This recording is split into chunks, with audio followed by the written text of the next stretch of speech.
عنہ، امام حسن ملنے۔ آپ یقین کریں میں جب اس واقعہ کو پڑھتا ہوں تو میرا دل جھوم جاتا ہے۔ میں کہتا ہوں یار ڈاڈا ہونا اپنی جگہ پہ، عشق ہونا اپنی جگہ پہ، انسان کا باوقار ہونا اپنی جگہ، جہاں کھڑے ہونا تھا وہاں یہ کھڑے ہوتے تھے، اور جہاں جھکنا تھا وہاں یہ ان لوگوں میں اقبال نے کہا تھا تیری نگاہ ناز سے دونوں مراد پا گئے، عقل غیاب و جستجو، عشق حضور و اضطراب، جہاں اگر آیا ہے سامنے کیسر و کسرا تو عمر جیسا دلیر کوئی نہیں، اگر سامنے آیا ایران کا بادشاہ تو عمر جیسا تگڑا کوئی نہیں، اگر آیا ہے سامنے غسان کا بادشاہ تو عمر جیسا عادل کوئی نہیں، لیکن اگر علی کا بیٹا آیا ہے، اگر فاطمہ کے لال پارے آئے ہیں تو پھر فاروق اعظم سے جیسا محب کوئی نہیں، پھر ان سے جیسا پیار کرنے والا کوئی نہیں۔ اندر بیٹھے ہیں جناب عمر، اندر تنہائی میں کچھ وزیروں سے گفتگو ہو رہی ہے، میٹنگیں جاری ہیں۔ آپ کے بیٹے ملنے آئے جناب عبداللہ ابن عمر، ابا جی ملنا ہے، بات ٹھہرو بات کر رہا ہوں، کوئی نہ اندر آئے۔ صاحب زیادہ باہر کھڑا ہے، تھوڑی دیر گزری تو امام حسن بھی آ گئے۔ کون آئے؟ آپ کو جو ملے گا امام صاحب کا نام لینے سے، وہ سردار ہیں جنتیوں۔ کون آئے؟ سارے بولیے امام حسن، تیری نسل پاک میں ہے بچہ بچہ نور کا، تو ہے نے نور تیرا سب گھرانہ۔ امام حسن آئے تو حضرت عبداللہ ابن عمر کو دروازے پہ کھڑے دیکھا، کہا امیر المومنین کہاں ہیں؟ کہنے لگے حضرت عمر کے بیٹے۔ کہنے لگے وہ اندر بیٹھے، کچھ میٹنگ ہو رہی ہے، اور انہوں نے کہا ہے کوئی اندر نہ آئے، لیکن آپ جانا چاہیں تو چلے جائیں، آپ جانا چاہیں تو، تیری نسل پاک میں ہے بچہ بچہ نور، آپ جانا چاہیں تو چلے جائیں۔ تو انہوں نے کہا جب آپ باہر کھڑے ہیں تو مجھے کوئی اتنا ضروری کام نہیں، اور ابھی زور کی نماز تھوڑی دیر میں ہوگی، میں مسجد میں مل لوں گا امیر المومنین سے۔ یہ بات کہہ کے امام حسن چلے گئے۔ یار اتنی بڑی بات نہیں تھی، اتنی بڑی بات نہیں تھی۔ وہ میرے استادوں کا بیٹا بھی آئے تو کہا ٹھیک ہے جی وہ سوئے ہوئے ہیں، کوئی غرض نہیں یار میں ٹھہر کے آ جاؤں گا، کوئی بڑی بات نہیں تھی، دیکھا جائے تو بڑی بات نہیں تھی، پر بات بہت بڑی تھی، اس لیے کہ یہ خالی حسن نہیں، یہ حسن ابن علی ہے، یہ حضرت فاطمہ کے لخت جگر۔ حضرت عمر باہر نکلے، عبداللہ ابن عمر سے پوچھا کوئی آیا تو نہیں؟ تو کہا حضور امام حسن آئے تھے۔ تو کہا پھر شہزادے کو اندر کیوں نہیں بھیجا؟ کہا میں نے کہا تھا۔ وہ کہنے لگے اگر امیر المومنین مصروف ہیں تو میں ظہر میں مل لوں گا۔ حضرت عمر رونے لگے، فرمایا بیٹے تو نے اچھا نہیں کیا۔ پھر مسجد نہیں گئے، سیدھے امام حسن کے دروازے دستک دی، امام حسن باہر آئے، کہا شہزادے آئے تھے تو ملے کیوں نہیں؟ تو امام حسن کہنے لگے حضور آپ کا اپنا بیٹا دروازے پہ کھڑا تھا، آپ کا اپنا بیٹا دروازے پہ کھڑا تھا، وہ منع بھی کیا تھا آپ نے تو میں زور میں مل لیتا۔ حضرت امام حسن فرماتے جوش جذبات میں جناب عمر نے سر سے پگڑی اتار دی، جوش جذبات میں، کہنے لگے حسن میرے بیٹے کا اور آپ کا کیا مقابلہ؟ کیا اس کی ماں کا نام فاطمہ الزہرا ہے؟ کیا اس کی نانی کا نام خدیجۃ الکبریٰ ہے؟ کیا اس کے نانے کا نام محمد مصطفیٰ ہے؟ آپ کا اور اس کا کیا مقابلہ؟ پھر رو پڑے اور کہنے لگے بیٹے میں مکے کے صحراؤں میں اونٹ چرایا کرتا تھا، یہ جو میرے سر پر عزت کے بال ہیں یہ تیرے نانے کے اگائے ہوئے، میں مکے کے خبردار شہزادے خبردار۔ او بھائی اہل بیت نبوت کے ادب کا رنگ اگر سکھایا ہے تو سیدنا عمر نے سکھایا ہے۔ حضرت عمر فاروق اتھارٹی ہے، اسلام کی اتھارٹی۔ یکم محرم حضرت عمر کی شہادت ہے۔ یہودی بول اٹھا، کافر بول اٹھا، اگر 6 مہینے عمر دنیا میں اور رہتے تو دنیا میں کوئی کافر موجود نہ ہوتا۔ 6 مہینے، اور جب اس بطل جلیل کا جنازہ اٹھا، اللہ بخاری پڑھیے نا، اللہم ارزقنا شہادت فی سبیلک، اللہ بسترے کی موت نہ دینا، شہادت کی دینا۔ عمر شہید ہوئے، مسجد نبوی میں نماز پڑھاتے، اور جب جنازہ اٹھا تو مدینے کا پھر پیچھے جو دلیر بچے وہ مولا علی تھے۔ مولا علی، جناب عمر کا جنازہ اٹھا تو سب سے پہلی ہائے جو نکلی وہ حضرت علی کی زبان سے نکلی، اور حضرت علی کی ساری داڑھی آنسوؤں سے بھر گئی۔ لوگوں نے کہا کہ علی کیا ہوا؟ فرمانے لگے تم دیکھ نہیں رہے جنازہ کس کا اٹھا ہے، پلٹ کے دیکھو تو صحیح، پتہ نہیں یہ کون گیا ہے. کہ حضور کیا ہوا؟ آپ فرمانے لگے عمر اس طرح کے کام کر کے گیا ہے، اب ان کے رستوں پہ کون چلے گا؟ کون اس کے جگر راہ وفا میں نقش ایسے چھوڑ آیا ہوں، میں جس منزل سے گزرا ہوں وہ اب تک یاد کرتی ہے. حضرت علی حضرت عمر کے جنازے پہ کھڑے ہو کے کہتے ہیں اللہ مجھے اس طرح کے عمل کرنے کی توفیق دے جس طرح کے عمر کر کے گیا. میرے بھائی بطل عزیز بطل حریت حضرت عمر رضی اللہ تعالیٰ عنہ جو اپنی زندگی انقلاب والی گزار کے گئے.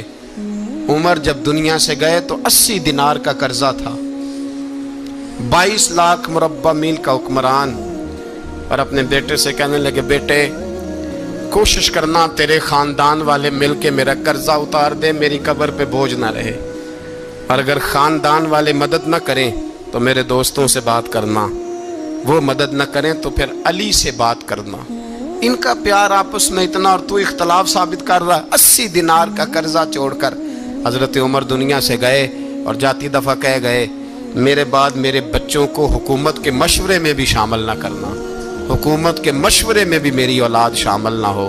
اتنا بڑا شخص اتنا بڑا رنگ دے کے یکم محرم کو جب عمر فاروق کا وصال ہوا تو بیٹے سے کہنے لگے اماں عائشہ سے جا کے کہو میرا بھی نبی پاک کے روزے میں دفن ہونے کو دل کرتا ہے. ایک قبر کی جگہ ہے اماں جی نے اپنے لیے رکھی ہے، بخاری ہے بخاری. حضرت عائشہ کے پاس صاحبزادے گئے، کہنے لگے اماں جی عمر کو زخم لگ گیا ہے، حالت بڑی پریشانی والی ہے. وہ کہتے ہیں اگر اماں اجازت دیں. سید عائشہ رو پڑی، فرمانے لگی کہ وہ اپنی قبر کی جگہ تو نہیں نہ کسی کو دیتا. پر عمر نے کمال ہی بڑا کیا، اسے کہو جاؤ گنبد خضرا میں قیامت تک جو مصطفیٰ پہ اور ابو بکر پہ سلام پڑھے گا وہ تجھ پہ بھی سلام پڑھ کے جائے گا. جاؤ میں نے جگہ دی. اعلیٰ حضرت فاضل بریلوی رحمۃ اللہ علیہ فرماتے ہیں وہ عمر جس کے آداب شیدہ شکر، اس خدا دوست حضرت پہ لاکھوں سلام. اس خدا دوست حضرت پہ آپ یقین کریں ممبر پہ بیٹھا ہوں، حضرت عمر کا جب نام لیتا ہوں تو میرے وجود کے رونگٹے کھڑے ہو جاتے ہیں. حضرت عمر کی زندگی جب پڑھتا ہوں تو لگتا ہے خدایا ایسے شخص بھی دنیا میں آئے، ایسے لوگ بھی دنیا میں ہو کر گزرے، ایسا شخص بھی آیا جس نے دنیا ساری اسلام کی گرویدہ کر دی. اور وقت آیا تو چرواہوں سے معافیاں مانگ مانگ کے کہا کہ دیکھنا عمر کے بارے میں دل میں بات کوئی نہ رکھنا. اسی لیے قرآن نے کہا ان الذین آمنوا وعملوا الصالحات اولئک ھم خیر البریہ. فرمایا جو ایمان لانے کے بعد اچھے عمل کرے سب سے بہتر وہی ہے. دعا ہے اللہ ہماری نسل کو حضرت عمر کے نقش قدم کا مسافر بنائے. آخر دعوانا